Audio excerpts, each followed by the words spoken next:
বেশ কিছুদিন হলো মনটা খুবই খারাপ, কোনো কিছুই যেন ভালো লাগছে না, খুব বাজে একটা সময় পার করছি। যাই হোক, সন্ধ্যাবেলায় মা ছেলে নাস্তা করে নিচ্ছিলাম আর সন্ধ্যা থেকে ভিডিওটা শুরু করেছি। হ্যালো ভিউয়ার্স, আসসালামু আলাইকুম। চলে আসলাম নিরালাদা ছোট্ট একটি ভিডিও নিয়ে। আশা করি আজকের ভিডিও ভালো লাগবে। তো সন্ধ্যার নাস্তা দিয়ে ভিডিওটা শুরু করেছি। মা ছেলে একটু নাস্তা করছিলাম। সাদা ফলটা কী ফল কারো যদি জানা থাকে অবশ্যই কমেন্ট করে যাবেন। মালটা আর ওই ফলটা দিয়ে হচ্ছে যে নাস্তা করে নিচ্ছিলাম। যদিও ফলটা আপেল ছিল, আমি বলে দিলাম। কিছু অংশ পচে যাওয়ার কারণে কেটে ফেলেছি, আর চোচাটা ছিলে খাওয়ার ট্রাই করি, যেহেতু ফরমালিন দেওয়া থাকে। আর এই তো এখানে দুটো ফোন দেখছেন, একটা আমার, একটা লাবিবের আব্বুর। লাবিবের আব্বুর ফোনটা নষ্ট হয়ে যাবে, লাবিবের আব্বু আমার এই ফোনটা চাচ্ছিল। এটা ছিল স্যামসংয়ের একটা ফোন। আমার ফোন বললে ভুল হবে, ফোনটা তার, বিয়ের পরে সে আমাকে দিয়েছিল। তো এখন তার ফোনটা নষ্ট হয়, সে ওই ফোনটা চাচ্ছিল। আর ওইটাতে আমার শেয়ার আইডি ছিল কিছু, আমি দুইটা ফোন ইউজ করি, একটা অপ্পো নিয়েছি পরে আমি।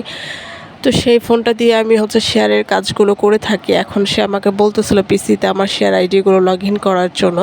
তো পাসওয়ার্ড মনে না থাকে কোনোভাবেই শেয়ার আইডিগুলো পিসিতে লগ ইন করতে পারছিলাম না। যাই হোক, পরে মনটা খুব খারাপ হয়ে যায়, আর তাকেও ফোনটা দিতে পারছিলাম না, বা সেও ফোনটা নিতে পারছে না। একদিকে বাবুও টিভি নিয়েছি তার জন্য, কিন্তু সে টিভি সারাদিন দেখলেও বাপ আসার পরে টিভি দেখতে চায় না। যখন সবার হাতে ফোন দেখে তখন সেও ফোন নিতে চায়।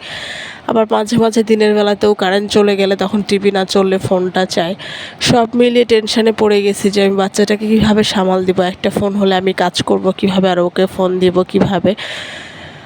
যাই হোক, মন খারাপ নিয়ে চলে আসি রান্না করতে। আমার আসলে এতটাই খারাপ লাগতেছিল, আমার কাজ করতেও ভালো লাগতেছিল না। যাই হোক, তারপরও কাজ করতে হবে, রান্না করতে হবে, খেতে হবে, সবই করতে হবে। যতই মন খারাপ থাক, কাজগুলো তার পড়ে থাকবে না, খাওয়া দাওয়া তো পড়ে থাকবে না, সেই কথা ভেবে চলে আসি রান্নাঘরে। আর রাত্রিবেলা টোটালি কোনোভাবেই ঘুম আসতেছিল না। ওরা ঘুমিয়ে গেছে, ওদেরকে ঘুম পাড়িয়ে আমি মাঝরাতে চলে যাই নাস্তা করার জন্য। এতটা একটা খারাপ সময় পার করতেছি, আসলে বলে বোঝানোর মতো না। মানে কি করব বুঝতে পারছিলাম না। এই তো বাবা ছেলে ঘুমাচ্ছে, ওদেরকে ঘুম পাড়িয়ে আমি নাস্তার জন্য রান্নাঘরে চলে যাচ্ছিলাম। ফ্রোজেন কিছু রুটি ছিল আর মাংসের তরকারি ছিল, সেটাই গরম করে খাচ্ছিলাম। আর চিন্তা করছিলাম যে কি করব, কি করলে ভালো হবে। মনে হচ্ছে নিজের স্বপ্নগুলো, নিজের শখগুলো সব কিছু বিসর্জন দিয়ে তাদের প্রয়োজনগুলো হচ্ছে মেটাই। কারণ এই দুইটা মানুষ আমার লাইফে এখন সবচেয়ে বড় একটা পার্ট। আর এই দুইটা মানুষ ছাড়া আমার লাইফে আমি মনে করি কেউ নাই।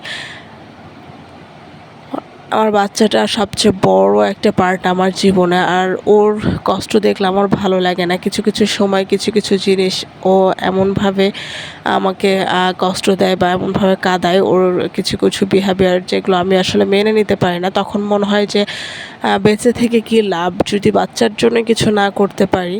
যাই হোক, সবাই দোয়া করবেন আমার আর আমার ছেলের জন্য এবং আমার স্বামীর জন্য। আল্লাহ যেন সবসময় আমাদেরকে এইভাবে অল্পর মধ্যেই হাসি খুশি এবং অল্পতে সন্তুষ্ট রাখে। তো আজকের এই ছোট্ট ভিডিওটা রাতের নাস্তা করতে করতে শেষ করছি। যদি ভালো লাগে সবাই সাপোর্ট করে সাথে থাকবেন। সবাই ভালো থাকবেন, সুস্থ থাকবেন। কথা হবে নতুন কোনো ভিডিওতে। আল্লাহ হাফেজ।